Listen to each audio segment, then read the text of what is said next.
Let's imagine you launch 10 independent projects, say 10 indie films or tech startups. 9 of them result in total devastating financial failure. They go to zero. But the 10th one generates a massive exponential return. In almost any standard corporate performance review, a 90% failure rate would get you fired on the spot. You'd be told to pack your desk. Yet the world's most elite wealth creators actively design their businesses to operate exactly this way. Walk into any brokerage office and you will eventually hear a mantra that sounds deeply logical to an amateur. If I can just be right 51% of the time, I'll come out ahead. Optimizing your decisions to simply be right more often than you are wrong is a mathematical trap. In highly unpredictable, complex environments, focusing purely on the frequency of your wins will reliably destroy your portfolio. Generating massive, exponential wealth requires completely unlearning our most basic, culturally ingrained intuition about what it actually means to make a correct decision. The barrier to doing this is biological. Behavioral economists call it loss aversion. It is an evolutionary glitch in our neurological wiring, where humans feel the pain of a financial loss about 2.5 times more intensely than the pleasure of a comparable gain. Because losing physically hurts, our brains subconsciously steer us toward high-probability, safe bets. We want to be right frequently to protect our egos and prevent neurological distress. We prefer the illusion of a controlled environment.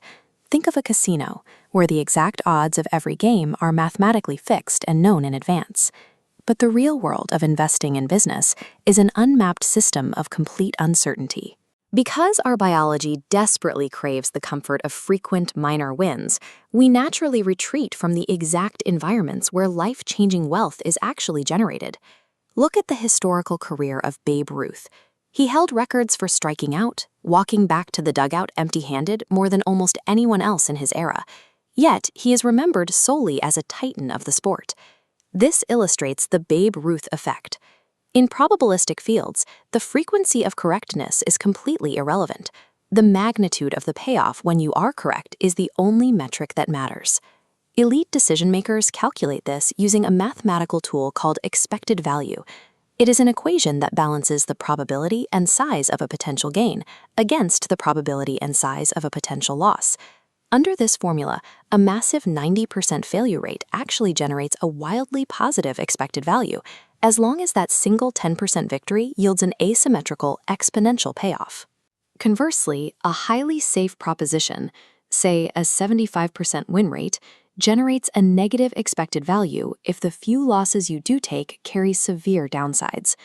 Elite investors don't just tolerate striking out, they mathematically require frequent failures to access asymmetrical returns. This is a traditional bell curve. It is the risk model taught in standard finance classes, and it assumes that outcomes in the global economy will cluster safely and symmetrically around an average center point. Real-world markets do not behave this way. They exhibit what statisticians call fat tails, or high kurtosis. This means the distribution is stretched out at the far ends, and the most extreme, unexpected outcomes dictate the entire system. This happens because the global economy is a complex adaptive system. A complex adaptive system is a network where many independent agents interact and adapt to one another, meaning a tiny change in one area can create wildly disproportionate, unpredictable consequences everywhere else. The historical data proves this. Look at the nearly 2,000 technology stock initial public offerings between 1980 and 2006. The vast majority of those companies generated entirely insignificant returns. Less than 5% of those companies accounted for over 100% of the $2 trillion in total wealth created during that 26-year period. The losers actually subtracted value, while a tiny fraction of hyperwinners carried the entire sector. In a fat-tailed world, extreme outliers are not anomalies to be smoothed over. They are the entire system. Optimizing your decisions for the average guarantees mediocrity. If the math of the 5% outlier is undeniable, why do so many intelligent people fail to execute it? It comes down to the crucial difference between judging the process of a decision versus its short-term outcome. Because a complex system contains massive inherent randomness, you can execute a brilliant, mathematically sound decision process and still suffer a very painful short-term failure. This vulnerability triggers a trap called myopic loss aversion, which occurs when investors evaluate their portfolios too frequently. Monitoring performance on a daily or weekly basis actively triggers acute biological stress responses. The ultra-wealthy use a specific behavioral hack to survive this. They extend their time horizon.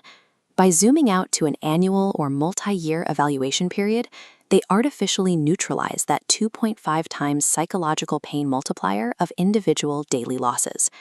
No human being can survive the mathematical reality of a 90% failure rate if they subject their nervous system to the emotional torture of short-term tracking.